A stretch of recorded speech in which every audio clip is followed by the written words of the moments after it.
Tidak ada masalah yang tidak diizinkan oleh Tuhan.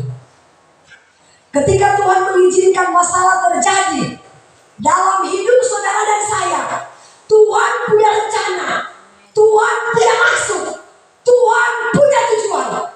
Setiap masalah diizinkan oleh Tuhan. Untuk apa saudara? Belajar dewasa di dalam Tuhan. Mama Loisa kalau mau naik kelas harus apa dulu? Apa bu? Ujian. Kalau kita ingin naik kelas, pasti ada ujian. Kalau kita ingin naik level ke tingkat iman yang lebih tinggi, harus ada ujian. Harus ada masalah yang lebih besar lagi. Tuhan akan izinkan terjadi dalam hidup kita. Kadang sakit saudara, kadang gak terima bu, ya. Saya sudah setia dengan Tuhan, Pak Martin. Kenapa saya sakit-sakitan, Pak? Apa yang saya tidak lakukan buat Tuhan? Perpuluhan iya, berkorban iya, setia iya, semua sudah kulakukan. Tapi kenapa Tuhan? Sepertinya Tuhan gak sayang saya. Sepertinya Tuhan menjauh dari saya. Sepertinya Tuhan melupakan saya. Sepertinya Tuhan tidak peduli dengan saya. Kenapa Tuhan? Saya kok sakit-sakitan? Kenapa? Ada apa ini Tuhan? Saudara, katakan saja begini sama Tuhan. Tuhan, terima kasih. Tapi saya cuma minta, berikan aku kekuatan dan kemampuan supaya saya mampu menjalani setiap proses yang Tuhan izinkan terjadi dalam hidup kita. Amin. Ada satu bapak, dia kepala tukang. Dia sudah naik di tingkat yang paling tinggi, barang-barangnya lupa di bawah. Aduh, capeknya saya mau turun ke bawah.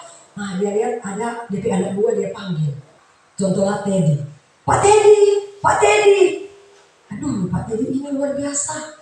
Gak mau dia lihat, Pak Teddy. Dia ambil uang 10.000, dia kasih jatuh. Pak Teddy bilang, woi ada uang. Dia ambil dari sisaku. Gak mau dia tengok ke atas. Kurang ajar nih Pak Teddy. Pak Teddy, Pak Teddy. Aduh, dia ambil lagi uang lebih besar, 20.000. Nah juga dia tengok ke atas. Aduh, bapak ini habis akal. Aku kasih 100.000. Lebih besar lagi berkat yang dia kasih. Pak Teddy ambil, isi di saku. Nggak mau lagi tengok ke atas. Kepala tukang ini udah jengkel. Bagaimana caranya ini Pak Teddy ini bisa nengok ke atas? Sudah banyak uang yang saya jatuhkan, gak ada yang mau tengok ke atas. Dia ambil batu, saudara, dia ambil batu, dia petok di kepala. Ada apa itu? Setelah masalah datang, baru kita mau tengok ke atas. Saya percaya kita tidak demikian. Amin. Amin. Ya. Saudara, makanya firman Tuhan katakan, pujian tadi bilang begini, ya, tak selalu Tuhan menjawab doa, tapi Dia memberikan waktu yang tepat. Ya. Bukan Tuhan tidak menjawab, tidak, tapi ada waktu yang tepat. Dia menjawab doa saudara dan saya. Kalau saya jawab DP doa sekarang, dia mudah sombong, dia mudah jatuh. Dia bisa pergi tinggalkan saya. Tuhan ulur lagi waktunya. Sampai iman kita benar-benar murni di hadapan Allah. Baru dia menjawab doa kita. Makanya saya katakan kepada para pelayan, jangan dulu kalian menyanyi lagu begini. Meskipun dagingku habis lenyap, meskipun hatiku habis lenyap, hatimu habis, aduh. Kalau hatimu habis, mau firman yang keras sekalipun, tidak mudah tersinggung, karena hati habis. Tetap praise the Lord, meskipun firman keras, praise the Lord, itu buat saya. Amin. Itu saudara, baru kita gereja yang dewasa. Makanya saya katakan, kalau kita mau datang di gereja, persiapkan hati ini benar-benar dari rumah. Tuhan, kira-kira Tuhan mau bicara apa Pak kita? Supaya kalau firman menyentuh keras, menusuk amat dalam. Aduh Tuhan, terima kasih Tuhan. Terima, tambah Tuhan, tambah Tuhan, tambah lebih pedas lagi. Tambah Tuhan, baru kita gereja yang dewasa. Amin. Seperti itu saudara, kalau kita menjadi gereja yang dewasa. Kadang ini hati tertusuk-tusuk. Haleluya. Tapi memang sudah seperti itu. Amin. Kalau hamba Tuhan tidak berani menyampaikan berita firman yang benar, jangan jadi hamba Tuhan. Yang pasti tidak pernah luar dari konteks Alkitab. Kalau sesuatu yang kami sampaikan di luar konteks Alkitab, silakan saudara kritik sama kami. Tapi selama firman itu tertulis dalam Alkitab, firman yang hidup, yang berkuasa, yang mengubah hidup saudara dan saya. Amin. Saudara, sudah mau hampir 1 bulan, Tuhan suruh saya berpuasa. Saya menangis di hadirat Allah. Pagi-pagi saya sudah bangun, sekitar jam 3 saya sudah bisa tidur. Saya sudah berdoa, saya berlutut. Apakah yang saya doakan? Saya cuma minta satu, Tuhan.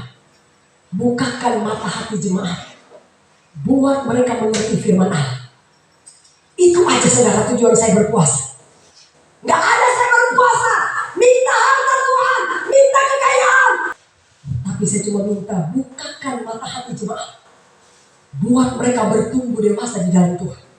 Jangan sampai hati mereka digocok oleh iblis. Jangan sampai setan yang merampas firman yang selama ini kita dengar. Kita sudah mulai ke atas, gara-gara kita dipengaruhi orang, mundur. Ya, iman kita kembali lagi turun ke bawah. Seharusnya iman kita semakin hari semakin naik ke atas, bukan semakin hari semakin turun. Amin. Itu baru iman kita bertumbuh di dalam Tuhan. Saudara, memang tidak gampang ikut Tuhan. Sekarang saya tanya dulu, Pak Simpson pernah menangis? Jujur aja Pak. Kalau saat waktu mau bergumul ya, khusus ya pasti ada menangis. Rata-rata kita menangis karena pergumulan. Tapi pernah nggak saudara, kita menangis Tuhan, ini kita punya kekurangan, ini kita punya dosa Tuhan, ini Tuhan ubah saya. Itulah yang saya lakukan setiap hari. Tuhan, saya cuma minta Tuhan rubah saya. Itu aja satu. Rubah saya Tuhan. Ubah saya Tuhan. Itu aja. Sebab kalau kita sudah berubah, saya percaya saudara, kita bisa jadi dampak buat orang-orang yang ada di sekitar kita. Amin. Itu kalau dengan Tuhan saudara. Memang gak gampang. Menjaga hati ini sulit Bu. Sulit Bu ya. Saya puasa sungguh-sungguh. Saya menangis. Hari ini saya mau puasa kudus. Saya tidak mau diganggu. Saya tidak mau marah. Saya tidak mau emosi. Saya tidak mau bermasalah dengan suamiku, dengan anak saya. Pokoknya saya mau puasa kudus. Habis saya berdoa, buka pintu pastori mau keluar. Tantangan datang. Mah, kenapa ini barang ini? Darah Yesus Tuhan, saya tidak akan marah. Mah, saya sudah bilang ini begini. Darah Yesus Tuhan, tolong saya Tuhan. Apalagi dia panas. Masa darah begitu luar biasa. Akhirnya puasa saya batal. Kira-kira Bu, kalau kita sudah marah puasa, masih nggak itu berkenan di hadapan Tuhan? Pak Martin masih berkenan nggak? Tuhan katakan, kalau engkau puasa, engkau masih berhantam berkelahi, itu tidak berkenan di hadapan Allah. Makanya firman Tuhan bilang, kalau kita lagi berdoa puasa ya jangan keluar kamar. Firman Tuhan bilang, tutup pintu, tutup kamar. Di tempat yang tersembunyi. Biarlah cuma Bapa dan engkau yang tahu. Ada saudara adik suamiku. Mama pendeta saya mau puasa. Tapi saya mau puasa di hutan aja. Soalnya kalau saya puasa di rumah istriku itu, aduh cerewetnya luar biasa. Nggak bisa saya puasa di sini Mama pendeta. Nggak masalah, puasa di hutan pun nggak masalah. Yesus aja puasa di mana Pak Martin? Yesus pada gurun, ya. Tiba-tiba istrinya bilang begini, ngapain kamu puasa di hutan? Sini aja, saya nggak ganggu kamu kok. Puasa sini aja.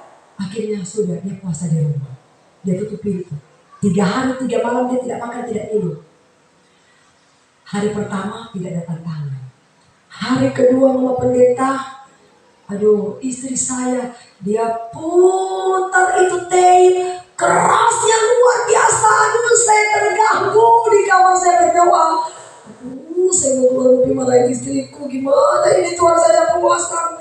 Aduh dia tambah lagi kasih kuat itu volume Akhirnya dia keluar. Ma, minta tolong itu teh lah. Cuma teh juga kok kamu mau. Tambah lagi. Setan pakai di situ. Akhirnya hari kedua sudah tidak mampu tutup saja. Karena puasa kudus Pak, kita tidak boleh berhantam, tidak boleh marah. Memang nafsu benar-benar kedagingan harus dimatikan. Itulah puasa. Puasa yang benar dan berkenan di hadapan Allah. Kalau engkau masih melakukan urusanmu, puasamu itu pasti batal. Tidak lagi ada kuasanya. Tuhan, kenapa saya berpuasa? Berhari-hari saya berpuasa, tapi kenapa? Sepertinya doa puasaku ini nggak didengar oleh Tuhan. Tuhan bilang, kalau engkau berpuasa, engkau masih berbangga dan berkelahi, engkau masih mendesak-desak semua burumu, suaramu tidak akan pernah didengar di tempat yang maha tinggi. Yesus aja, dia pergi berpuasa di padang gurun. Dia punya tantangan apa Pak? Setan. Didatangin dia setan sama ular. Tiba-tiba Pak Simpson berpuasa, aduh setan datang. Takut nggak Pak Simpson? Oh takut juga. Memang itulah manusia ya. Tiba-tiba setan bilang begini, sudah lapar nggak kamu? Ayo ini aku bagi batu jadi roti. Ayo Pak Martin makan aja nggak apa-apa Pak. Pak Martin bilang, apa ini sudah merinding kan? Ternyata gigi taring yang ada di pasti lari terbirit-birit. Ya Pak Simpson ya. Kalau kita hanya berpuasa tiba-tiba datang seperti itu. Tapi kalau kita menang saudara itu luar biasa. Saudara tahu ada satu hamba Tuhan. Dia berpuasa selama 40 hari. Dia pergi ke hutan. Terus setelah sudah mau tutup puasa, apakah yang dia minta sama Tuhan? Tuhan, satu hal saya minta sama Tuhan. Saya cuma minta Tuhan berikan saya karunia membangkitkan orang mati. Habis dia tutup puasa sudah 40 hari, ada orang meninggal. Dia pergi ke saya bangkit, nggak bangkit pun. Padahal sudah capek-capek dia berpuasa 40 hari. DP karunia dia minta supaya saya punya karunia membangkitkan orang mati. Akhirnya dia bilang, Tuhan, ternyata Tuhan itu nggak benar. Katanya cari Tuhan. Sungguh-sungguh saya sudah berpuasa sampai nggak makan, nggak minum. Tapi kok doa saya nggak dijawab oleh Tuhan. Berarti Tuhan nggak ada. Lebih baik saya bunuh diri saja. Saudara, dia pergi di rel kereta api, dia mau bunuh diri. Saudara tahu, dia sudah masuk di rel kereta api, datanglah kereta api. Ya. Waktu kereta api sambar dia, sudah pelt itu perut. Tetap bernafas. Berikan tepuk tangan buat Tuhan Yesus. Ternyata apa? Tuhan membuktikan bukan kepada orang lain, tetapi kepada dirinya sendiri. Ketika dia ditabrak oleh kereta api, tidak mati, tapi dia hidup. Bukankah itu karena anugerah Tuhan? Amin. Tuhan ingin buktikan lewat diri kita, bukan orang lain. Haleluya. Kalau ingin orang lain berubah, harus pendeta dulu yang berubah. Kalau saya mengajarkan saudara menabur, harus pendeta dulu yang terlebih dahulu menabur. Amin. Setiap kali saya tuntut menabur, pernah nggak saya tidak menabur boleh sah? Karena perubahan itu terjadi bukan dari orang lain, tapi dari diri kita sendiri, supaya kita bisa menjadi berkat bagi banyak orang. Amin. Haleluya.